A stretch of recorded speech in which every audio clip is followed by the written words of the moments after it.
Hello, it is I, your boy Gomi, and we are going to be back looking at another UFC fight night in the goddamn Apex. I'm gonna keep saying it, and I will keep saying it to the end of the time. Get rid of the don't get rid of the Apex, but save it for Contender Series, Road to UFC. Put Power Slap in there permanently. I don't give a damn. I am sick of the UFC Apex at this point. Oh man, it served us very good during the pandemic. I'm appreciative of what it allowed for us and what it gave us. But come on, man. Come on. Oh well, regardless, we're gonna be looking at a okay fight night. It's not crazy by any means per se.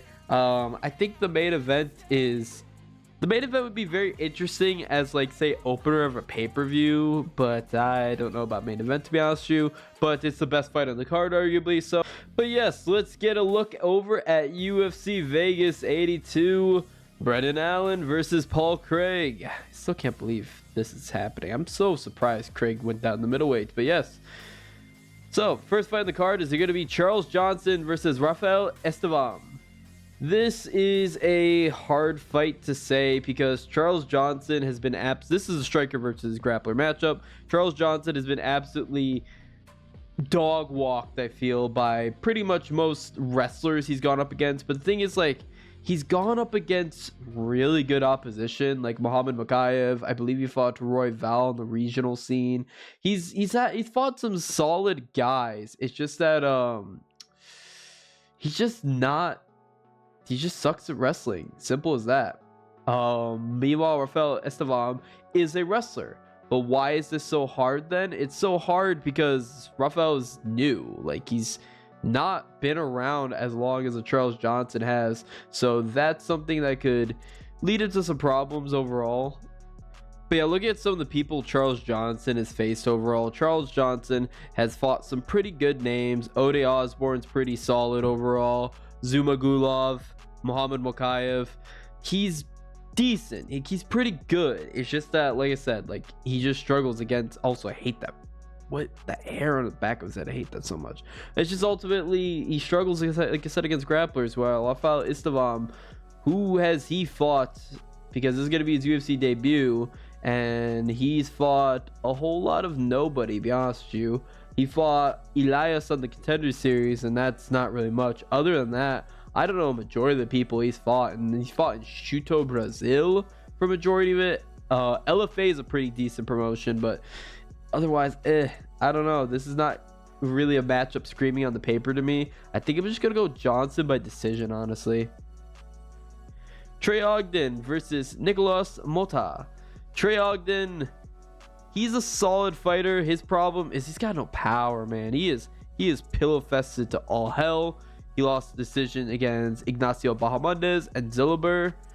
He was able to beat in a decision, but a hard fought decision, and then he lost to Jordan Levitt by a split decision. His last 3 fights out were not very impressive, not very good. Meanwhile, Nicolas Mota does not really have a good chin on him, to be perfectly honest with you, but he's got crazy power. It's just that Trey Ogden, I believe, has never been knocked out, if I'm correct.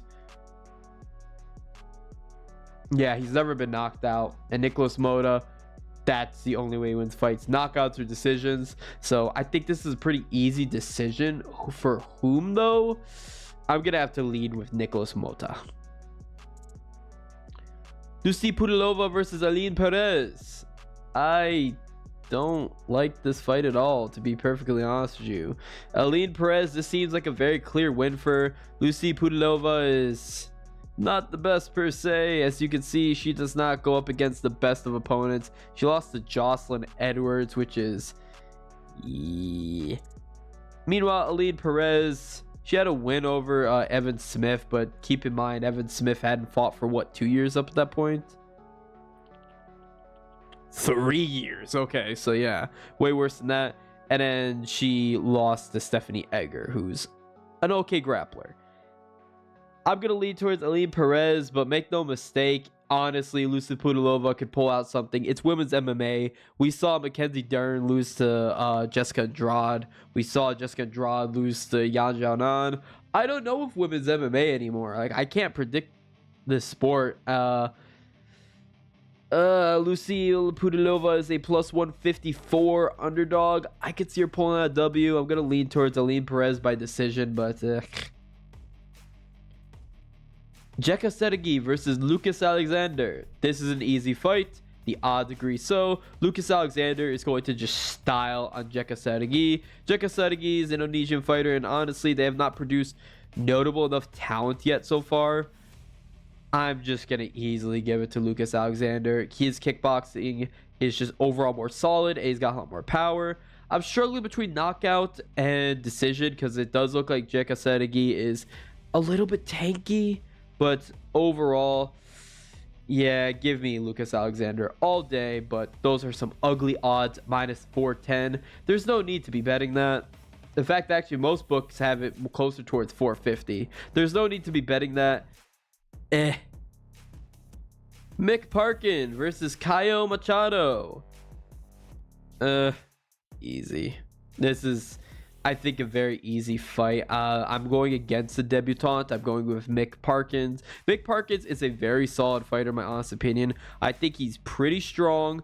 He's got good skills. My only problem with him, he doesn't put the pedal on the metal. He does not go for the finish. He's not really like pressed on the gas in a lot of these fights. He honestly could. He's very settled with sticking a kickboxing range and getting up against the fence. Meanwhile, Kaio Machado, he's just too much of an unknown for me to really like place much into him. He's got a decent record overall, 8-1, not 1-0. He's 8-1.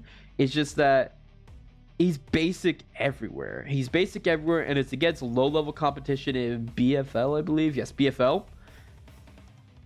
I'm just going to have to go with the more experienced fighter, and I think more experience in terms of like UFC experience, because there's more fights by Kaio Machado. But he just has a little bit more UFC experience, having one fight in the UFC against Jamal Pokes. Jamal Pokes is a solid opponent. I'm going to be going with Mick Parkin, but I don't like that line at minus 345, because make no mistake, I'm just slightly going with Parkin. Make no mistake, Kaio Machado could end up being the absolute beast his record makes him out to be and take out Mick Parkin, but I trust in Parkins. This fight is off. Don't care about it anymore. Chad Enhelliger versus Jose Johnson. I'm gonna lean towards am I going with the dog on this one? Let's see.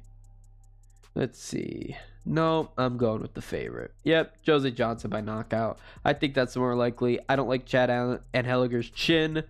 I don't like as well too his grappling. He's got pretty poor takedown defense. Oh, wow. Jose Johnson even worse somehow. I think Jose Johnson can beat him in each aspect, but I feel late round knockout is screaming to me. I just think he has a little bit more power, a little bit more pop in his shots. He's definitely not like on the stronger ends for bantamweights, to be honest with you, Jose Johnson, but he can knock someone out, and I definitely think he can knock out Chad Enhelliger. Jonathan Pierce versus AndersonBrito. Jonathan Pierce is a pretty solid fighter overall. I'm shocked he's not more of a favorite against AndersonBrito. I guess they're really putting a lot of stock into him after his last performance against Wilson. He's not the best fighter. It's not really. He doesn't really have like a lot of like, oh my god, amazing people he bought. The best person he beat was probably Andre Fili. So a lot of people are placing stock in him, hence why it's a very close line. Jonathan Pierce overall is just very solid. Very solid, taking out Elkins. He was able to beat Americani, and he was also able to beat Christian Rodriguez. I think he's a solid fighter overall. Christian Rodriguez is a pretty solid fighter as well, too, and Jonathan Pierce was able to beat him. I'm going to be leaning towards Jonathan Pierce. I think it's very solid that nobody's going to be knocking each other out. I don't think neither guy has the power to knock each other out. They're both powerful guys, but I think it's not enough. Not enough to penetrate each of their defenses overall, because I believe both have a very good striking defense, if I remember correctly. Not that. Average. High volume by Pierce.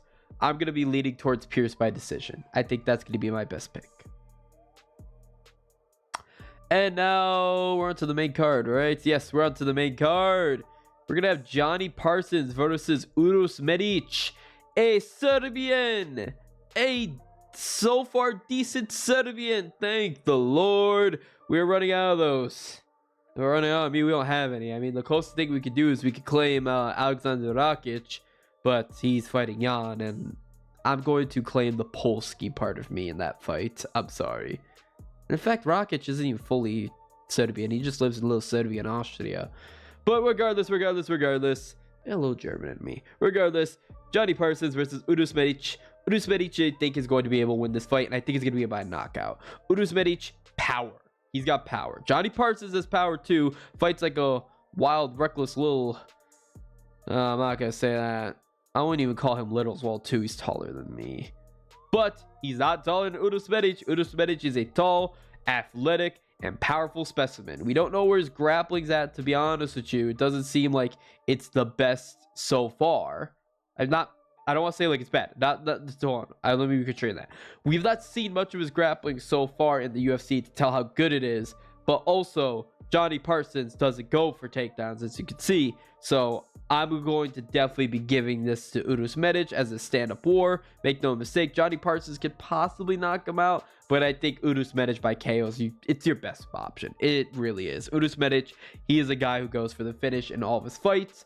He definitely wants to lay hands on you. He wants violence, and I like violence in this fight. Don't like violence in this fight. Luana Pinero versus Amar Ribas. I think this is a solid fight. Ribas, I believe, is moving back down to strawweight for this fight. I think it's decent. I think both are very good fighters for the strawweight division, and this is definitely a higher contention matchup.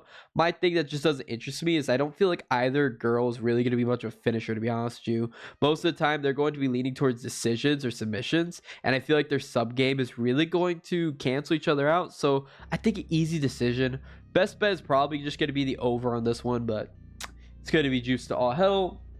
I want to go with Amanda Ribas. I really do. I was thinking about the dog in Luana Pinero for a little bit, to be perfectly honest with you. It's just that her performances have not been against the best people. She fought against a declined Waterson Gomez, took her decision. She got DQ'd against she got a DQ win against Marcos, and then Hughes, Sam Hughes. Like, none of those are good wins. But I've seen a lot of good talent from her. But Amanda Ribas, I think, is just going to be the slightly better and more experienced fighter. More experienced, little bit. She has a couple more fights in the UFC. Poor Van Zandt. Yeah, just give me Amanda Ribas. I think that's your best option. Probably the over is probably good, or Amanda Ribas by decision. I like all those. I like those. Payton Talbot versus Nick Aguilar. What? Aguilar. I've heard his name said so many times, but I just can't say it. I still have a cold. Other than Payton Talbot's stupid tattoo, I don't know, man. This is a fight, again, it was kind of hard for me to pick, to be honest with you, because they're both not much on them, not much information on these guys. I don't like this fight. You have a 6-0 Payton Talbot versus a 7-1 Nick Aguilar. I don't know if these guys are really that good to be putting on the main card from what we've seen from them, to be honest with you. Well, we've seen nothing from Payton in the UFC, and we saw one fight from Nick, I believe. One or two. Let me just double check. Yeah, one fight where he lost to Dan Argueta. I don't know about this fight. I know Payton Talbot's probably going to be a massive favorite. Yes, he is. Oh, God. I was picturing Payton Talbot to be like a minus 200. He's a minus 575. Is he the biggest favorite in the card? He is. I grossly underestimated that. I think that's disgusting. That's like Ball and Fiend levels of, oh God, this guy could choke for you. I don't like Nick Aguilar, but I didn't like Nicholas Dalby, honestly. So I'm going to stay the hell away from this fight. Tentatively give me Payton Talbot, but I'm not putting minus 575 on a debutante. Get that out of my face. And please get Jordan Levitt twerking out of my face to give me Chase Hooper in this fight. I don't know. That's a fight. Chase Hooper, he's a guy I was super high on, but he kind of let me down in a lot of his fights, honestly. His striking is just... It is striking. It is indeed striking. I don't like how he went to war against Nick Fiore.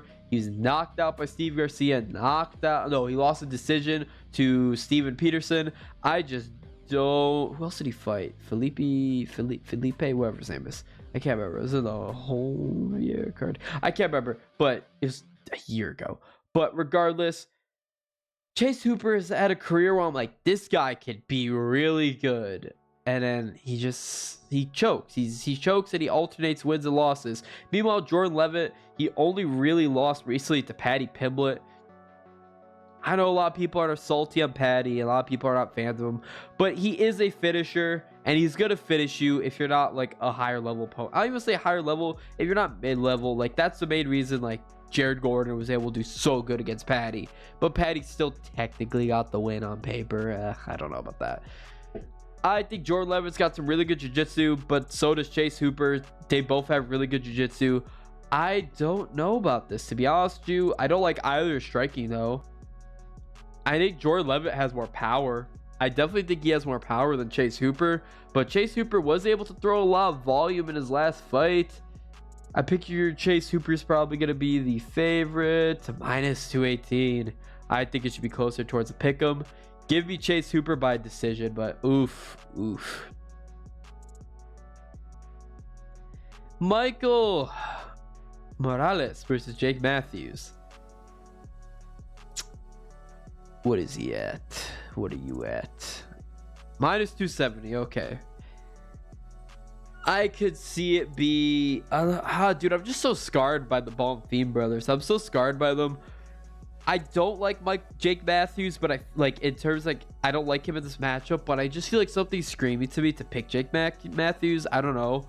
I just feed the upset, to be honest with you. I don't want it, but I just feel it. Michael Morales, he's got very good boxing, really good speed, especially for welterweights. He is definitely one of the faster welterweights, but Jake Matthews is pretty tough. He's got dog toughness in him, and he can definitely make it an ugly war depending on the fight. He can definitely do that. I definitely think he has a grappling advantage over Michael Morales as well, too. I don't know. I'm going to be tentatively leaning towards Michael Morales, but I don't like this fight. I don't like it. I'm going to lean towards him, but make no mistake, it could blow up in your face.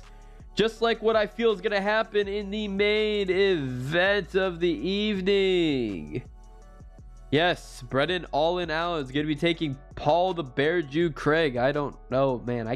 That's such a weird nickname. Kind of cool, but I feel kind of weird saying it, to be honest with you. All right, Brendan Allen. He's going to be 27 years of age. 22 wins, 5 losses, 5 knockouts, 13 submissions, 6'2" in terms of height, orthodox stance, 75-inch reach, disadvantage, a 1.22 takedown average, a 59.43% significant strike accuracy. He is a minus 310 favorite. Really? He's gone up since I made this. Oh god, he's now closer. He's minus 425. He has significant wins over Bruno Silva, Andre Muniz, Christoph Jotko, and Kevin Holland.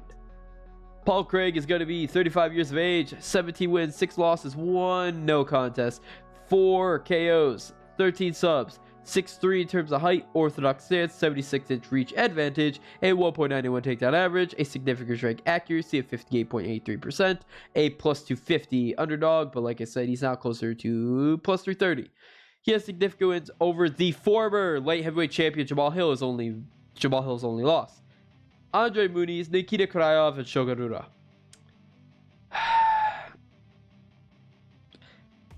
I want to lean towards Paul Craig. Paul Craig is someone I cannot trust. Paul Craig can look like a monster, a world beater, a destroyer, an annihilator of all worlds. Isn't he? Yes, I just remembered. I don't know why I didn't put him on here. He is. He's Magomed Ankalayev's only loss. I forgot about that. And Kennedy and Chukwu. How did I forget about those? Yeah, I don't know, dude. Paul Craig, he scares me. Paul Craig's problem is he's got very poor striking. His striking is just not the best. I low-key sometimes feel like I could strike with him, and oh god, I'm a middleweight in weight alone. But Brendan Allen has been looking pretty good. A lot of people are writing off Brendan Allen after that loss to Sean Strickland, mainly because a lot of people, that was when they were still underestimating Sean Strickland. I still don't care much for Sean Strickland. I don't want to say he's overrated because he beat the crap out of Israel Adesanya, but I don't think I don't think he's as good as people make him out to be. I think that's just more so Izzy being poor in that fight overall. Like, I think he's getting ran over by Drickus. But regardless, Sean Strickland ran through Brendan Allen, so that's just not looking good for Brendan Allen. I don't know. I'm not super high enough to be perfectly honest with you, Brendan Allen, but he is good. He is good. He is on a good win streak. It's just, though, that's the thing. Like, I gotta look at the people he's beat, and Bruno Silva, massive decline after the Alex Pereira fight. Andre Muniz is decent, but we saw Paul Craig beat him as well too. Krzysztof Jotko, okay. Then you get to Sam Alvey. I skipped over Jacob Malkoum. I don't care about him. But Sam Alvey, that I don't care about that. I don't give you props for beating Sam Alvey. I don't give you props for that. You go even further, he took out one of the Dawkins brothers. Get that out of my face. I want to consider those as losses that you even fought those two. I don't know. Brendan Allen, I'm going to subtract 2 off your wins because those will count. You're 20-5. Now the records are a little bit more closer. Yeah, Brendan Allen's got solid striking, solid jiu-jitsu. He's just very solid everywhere. Nothing really stands out the page other than he's got some good pressure and he's got some good forward momentum. But like I said, I don't feel like he's like an absolute killer in one aspect. Meanwhile, oh God, Paul Craig. Poor striking. I don't know about his chin, to be honest with you. It could be, his chin could be hit or miss, but dear Lord, that jiu-jitsu, if he gets to the ground, most fights are over. If he gets this fight to the ground, I think it's over. I do like Brendan Allen's jiu-jitsu, his submission defense, but I think if he gets to the ground, I think it's done. I really think it's done. It's just that Paul Craig, his issue is his striking. I harped on how poopy his striking is, but his true issue is straight up the fact that he does not have good wrestling. If he were to get better wrestling, he'd be a god. He can't take these fights to ground other than pulling guard. His fight against, was it Volkan Oezdemir? Yeah, that was such a bad fight. Such a bad showing by Paul Craig because he just kept pulling guard. It's just like, no. Volkan Oezdemir just stood up. He just stands up. He doesn't play into that. If you play into that, Paul Craig, he will lock something in, and he has a force of nature with his triangles. His triangles are deadly. It made Magomed Ankalaev panic tap when he had 1 second left in the fight. He was about to win. All in all, Brendan Allen, yes, I can see why he's a favorite, but I think it should be closer just because of the slim chance of Paul Craig just getting it to the ground, locking something up, and taking out Brendan Allen. Brendan Allen, like I said, he has good jiu-jitsu. He should survive, but I don't know. I want to lead towards Paul Craig. In fact, you know what? Screw it. I keep getting wrong on all these main events. Give me Paul Craig by submission and watch me laugh to the bank when I have to take out a loan because I can't afford to pay my rent. But yes, overall, this has been your boy Gomi. Let me know what you think in the comment section down below. Let me know if you think I'm a psychopath for picking Paul Craig. Once again, bye-bye.